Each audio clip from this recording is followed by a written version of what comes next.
Olá, saudações a todos, sejam todos bem-vindos, meus desejos de muita paz. Nós estamos estudando o livro Missionários da Luz, nós estamos no capítulo 15, chamado Fracasso.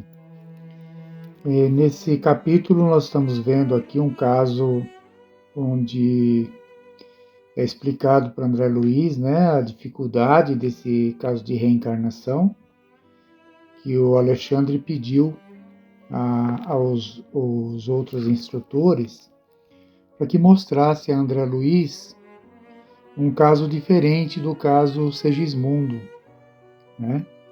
E aí o Apuleio, que é o orientador, disse para o Alexandre que eles estavam com um caso bem sério, né, do espírito chamado Volpini, que é uma reencarnação da que a mãe já havia tido 2 abortos inconscientes, eles falam inconscientes, né? Devido à vida dela desregrada, comportamento, né? Fora ali dos padrões normais, tal. Então, e estava nessa terceira gravidez, já com sétimo mês de gravidez, e correndo um sério risco também de abortar. Então é nesse caso que nós estamos vendo, e ele fala assim para André Luiz, né, depois já de uma certa explicação de algumas coisas, ele fala assim: está observando? Falou Apuleio gentil. Nem sempre a nossa tarefa se desdobra ao longo dos jardins afetivos, né? Quer dizer, nem sempre o trabalho são flores, né? Num campo de flores. Tem muitos espinhos também, né? Na parte do trabalho, na parte espiritual, existem também dificuldades. Muitas vezes devemos operar sob verdadeiras tormentas de ódio que desintegram nossos melhores elementos magnéticos de cooperação. Este caso é típico.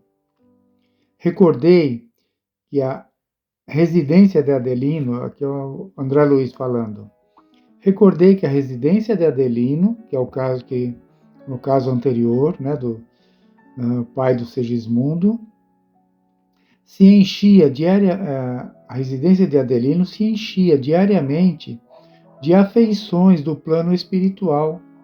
E perguntei, mas a futura mãe,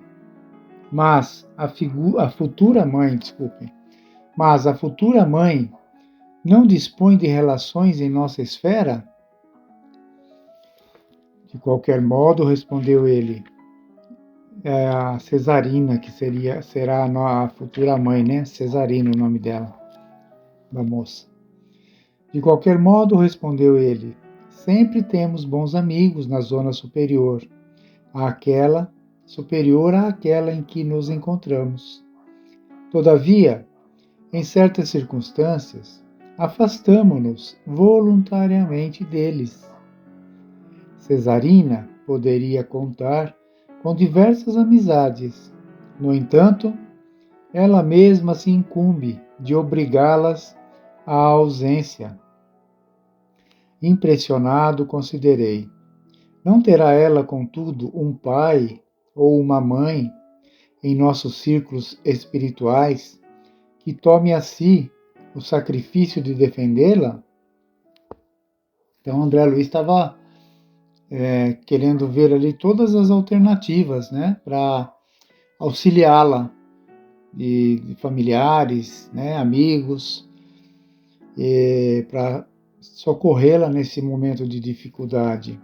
E aí eles estão explicando. Tem um pai que a estima com extremos de afeto, esclareceu o diretor. No entanto, sofria imerecidamente pela filha leviana e grosseira, e tanto padeceu por ela que os seus superiores em nossa colônia espiritual submeteram-no a tratamento para esquecimento temporário da filha querida. até que ele possa se recordar e se aproximar dela sem angústias emotivas. Então, o pai dela, né, o espírito do pai, está passando por um tratamento no plano espiritual para aliviar um pouco as dores que ele sente em ver a filha, saber da filha nessas condições que ela está. O assunto era novo para mim. Havia, então, recursos para a aplicação do esquecimento no mundo das almas? Apuleio sorriu, bondoso, e falou: Não tenha dúvida. Em nossa esfera, a dureza e a ingratidão não podem perseguir o amor puro. Quando as almas reencarnadas se revelam impermeáveis ao reconhecimento e à compreensão, distanciamo-nos delas, naturalmente, ainda mesmo quando encerrem para nós valiosas joias do coração, até que se integrem no conhecimento das leis de Deus e se disponham a segui-las em nossa companhia. Quando somos fracos, porém, embora muito amoráveis, e não nos sentimos com a precisa coragem para o afastamento necessário, se merecemos o auxílio de nossos maiores, somos favorecidos com o tratamento magnético que opera em nós o esquecimento passageiro. Interessante esse parágrafo, né?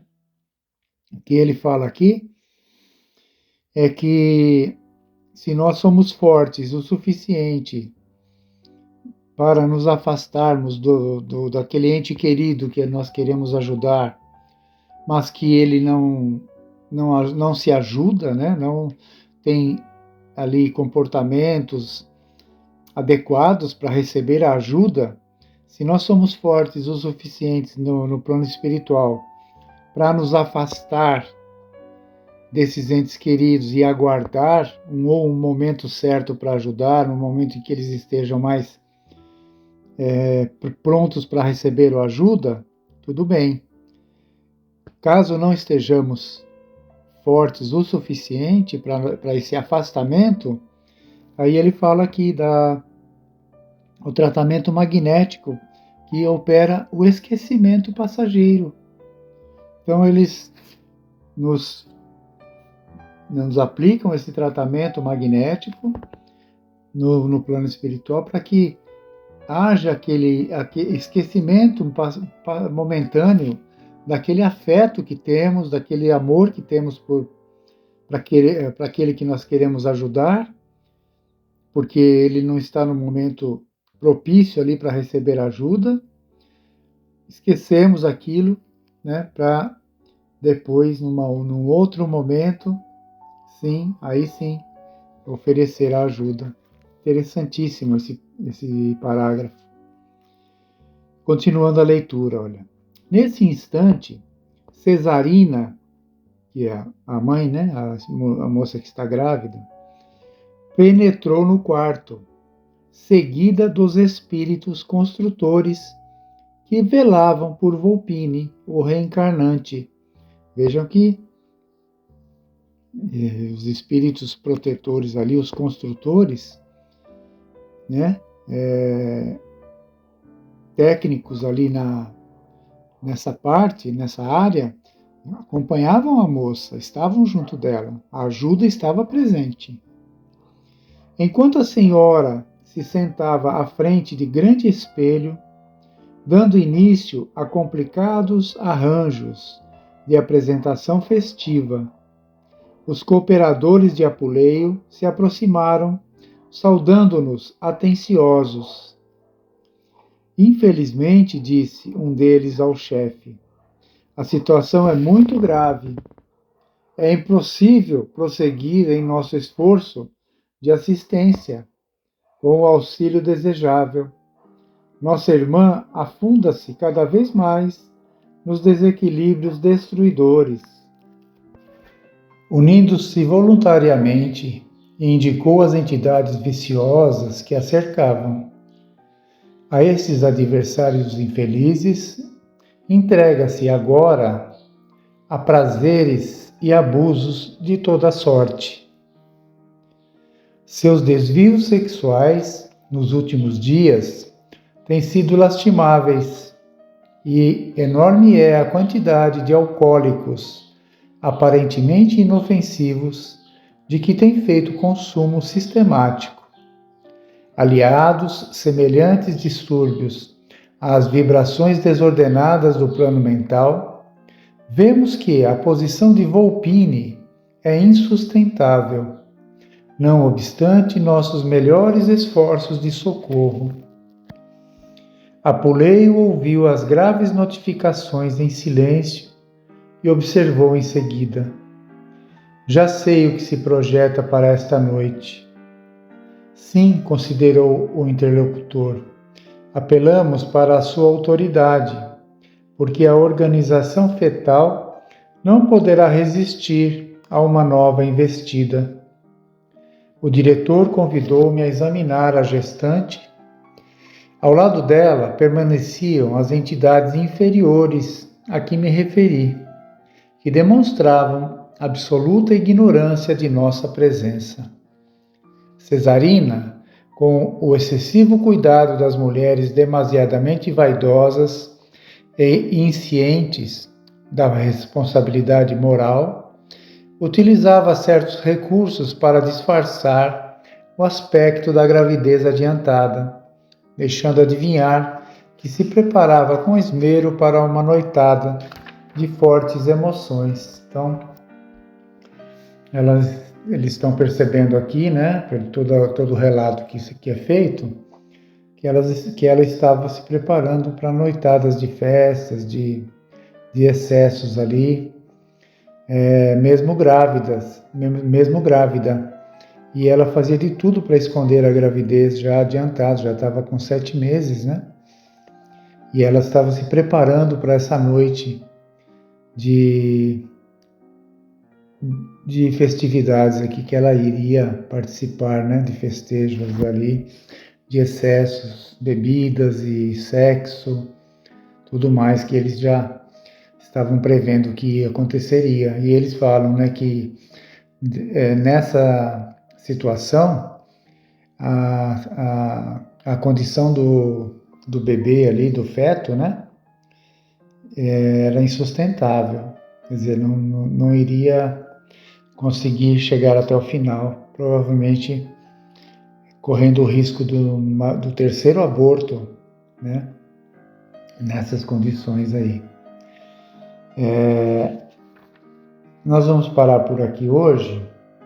Semana que vem nós continuaremos daqui desse ponto para mais algumas observações, né? Para ver como que vai ser a sequência desses acontecimentos aqui. Fiquem todos em paz, tenham todos uma boa semana. Deus abençoe a todos.